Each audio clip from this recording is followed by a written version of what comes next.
is Director of Campaigns for Sex Matters. Morning to you, Fiona. Good morning, Stephen. A big announcement from the Education Minister this morning, although some from the trans community will now be feeling excluded. Children who are vulnerable will be feeling isolated. Isn't life difficult enough for them in the society we're in Northern Ireland, rather than excluding them more?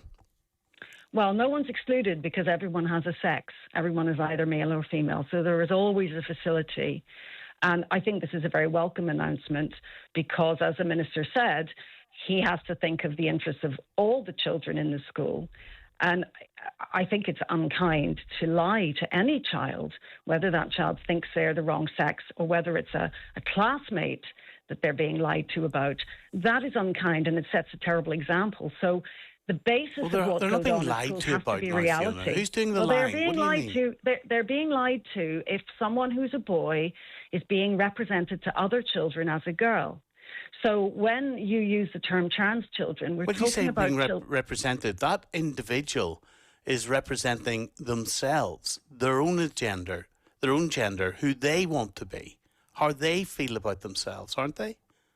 Well, they're free to do that in some circumstances, but if the school manages policies in which that little boy gets to go in the girls' toilets or girls' sport, then that is dishonest by the school because the girls are being expected to accept a boy as a girl, and that's simply not the case. No one can change sex. That's what they should be taught. No one can change sex, and it's unkind to that boy to give him the impression that perhaps he can.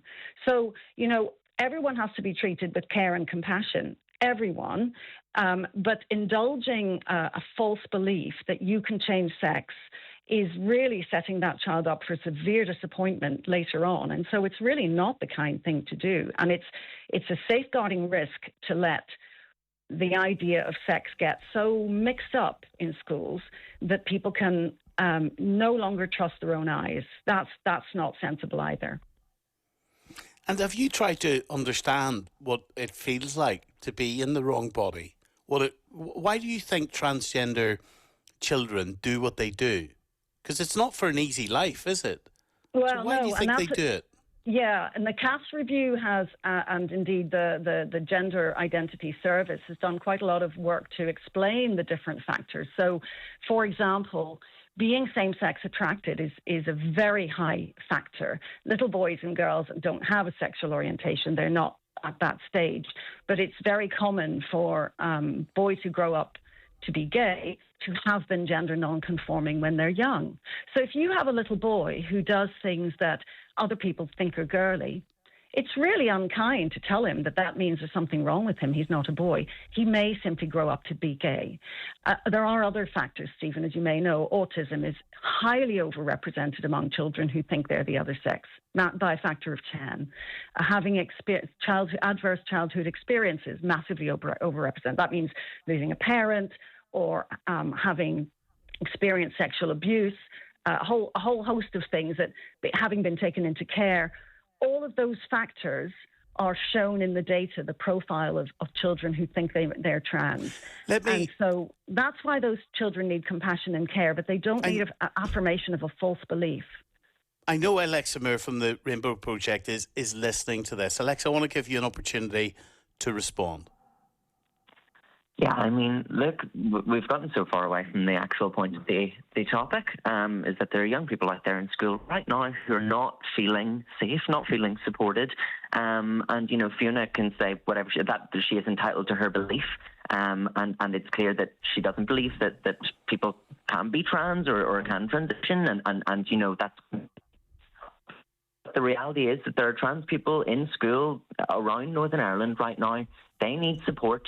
They don't need to be told that, they have their false beliefs or that X, Y, and Z. I was a trans kid in school, and I'm, frankly, happy about that. And, most trans people, if they're given the chance to flourish within their gender, can grow up to be really happy and healthy. And that certainly goes for trans kids in school. And some people, yes, might realise actually that they're not trans, and that's okay too. everyone goes through their own journey, and they should be supported in going through that journey in a way that suits them. Fundamental, obviously, Alexa, in this debate, and you can speak for yourself if you so wish. If you don't want to, obviously that's okay too. But fundamental to this discussion is whether someone at those early formative years, in other words, when you're a child, should be influenced that you cannot change your biological sex, that you can't do it, with the view of that person will therefore embrace and accept their biological sex. You've heard people argue it's a phase. You've heard people argue that they're being manipulated and influenced. It's the same that we've heard about gay and bisexual people in years past. You know, frankly, it's a phase, or it's not real. You just need to learn to be attracted to the opposite sex. Can I be blunt about it? Can I be blunt about it? Yeah. How would you be feeling today, functioning today as a human being, if you'd been forced to remain as your biological sex in terms of how you identify and how you live your life? God, I'd be miserable. You know, like frankly, miserable. And there are a lot of trans people who are caught, whether they're in, you know, abusive situations, in terms of family or in terms of partner, where they are actually prevented from transitioning, where that is withheld from them. And that has massive impacts on their well-being, on their ability to move through society and move through life freely. You know, these are real people at the centre of this. You know, we can portray this as some kind of ideological debate, and, you know, campaigners on either side say this, that and the other. But the fundamental fact is that there are real trans people everywhere across Northern Ireland, whether they be in school or in your workplace or in your community. And they're seeing themselves being debated as though we're this political football day in, day out. And that's really harmful, especially for young people, yes, who are going through really difficult times. Being a teenager is hard at the best of times. You know, being a teenager, if you're lesbian, gay, bisexual, trans, that can be even harder. And so those teenagers, those young people, fundamentally, they need support, they need acceptance. They don't need to have the finger wagged at them and told, no, you're silly, you're going through a phase, get back into that box. And I think that's kind of what the attitude is coming from a lot of the kind of opposition, or, you know, the minister and others today, is that, you know, don't be silly, you're not really trans, go way on back into your corner. And that's just not how we should be speaking to or treating our young people. Fiona? Well, I agree no one should speak to young people like that, and it's certainly not the place of teachers to get involved in therapy, either to confirm that someone has somehow got themselves in the wrong body, or to tell them to catch themselves on. I agree with that. That's not appropriate. That's not what should go on in schools, but we have to face the reality. And don't forget that 80% of young people grow out of their trans identification because puberty shows them the reality. And so the idea that they should be affirmed as other sex is going to interfere with that natural process of discovering who they really are. So teachers need to be neutral on that identity point, and they need to follow good safeguarding practices for everyone in the school. And that means organising by sex when sex is what matters. In this context, presumably neutral means non-accepting. You know, that's what I'm hearing is, and particularly from the minister today, is, you know, stop using kind of preferred pronouns or names or things like that for young people in school. He didn't say that. He didn't say stop using. He said a teacher would not be compelled to look at a biological male and say she or her. I think neutral means sticking with the truth. Neutral means sticking with reality. You know, people do have a sex. And that is reality. And when it matters, we shouldn't be lying to children or making them accept someone of the opposite sex as if they're not that real thing. That's risky. That creates problems. So there are situations where this a child's notional cross-sex identity doesn't matter, and there are times when it does. And when it does matter, we have to be fair to everyone and deal in reality. Haley's called us this morning. Morning, Haley. Good morning. By the way, Haley, just before you do, just for me to tidy something up where I was wrong, when I was talking about Peter Weir earlier as the minister, of course, Stormont was down. The executive was down between 2017 and 2020. There were no Stormont ministers in 2019. Go ahead, Haley. Okay, first of all, why would a teacher purposely go out of their way to not, call a child by a preferred pronoun. It's not a big deal. It's a respect issue. Well, it might be a big deal to them. Look at the Esmond Burke case in Dublin. Teacher. Why would it be a big deal to the teacher?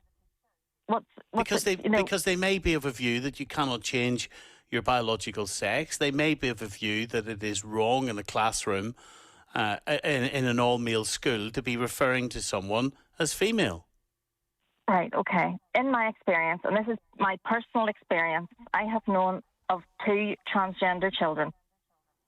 One has remained transgender throughout and identifies as male.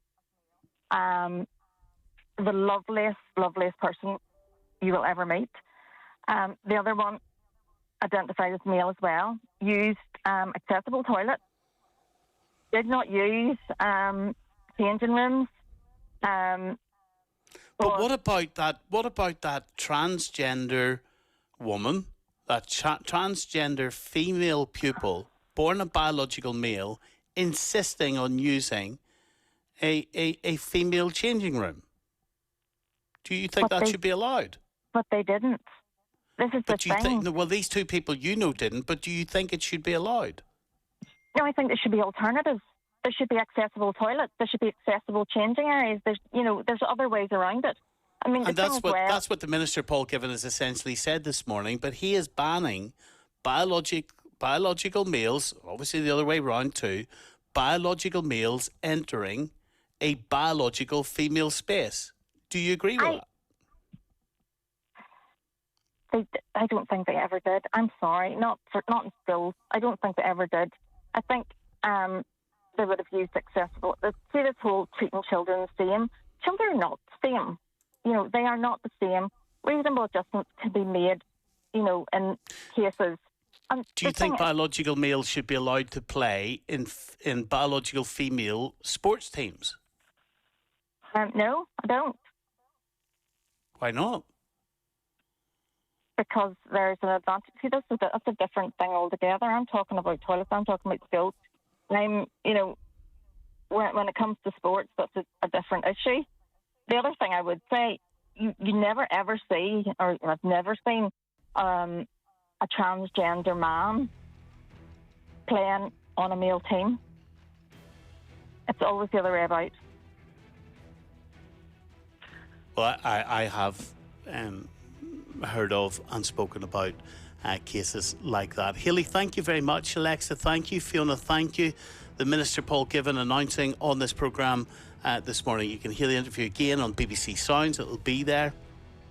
That from today, no longer is the school permitted to allow someone of a biological sex to go into the opposite sex's changing room or toilet. And no longer will a teacher in any school in Northern Ireland be forced to describe a child who's identifying as a particular gender which is not consistent with their biological sex.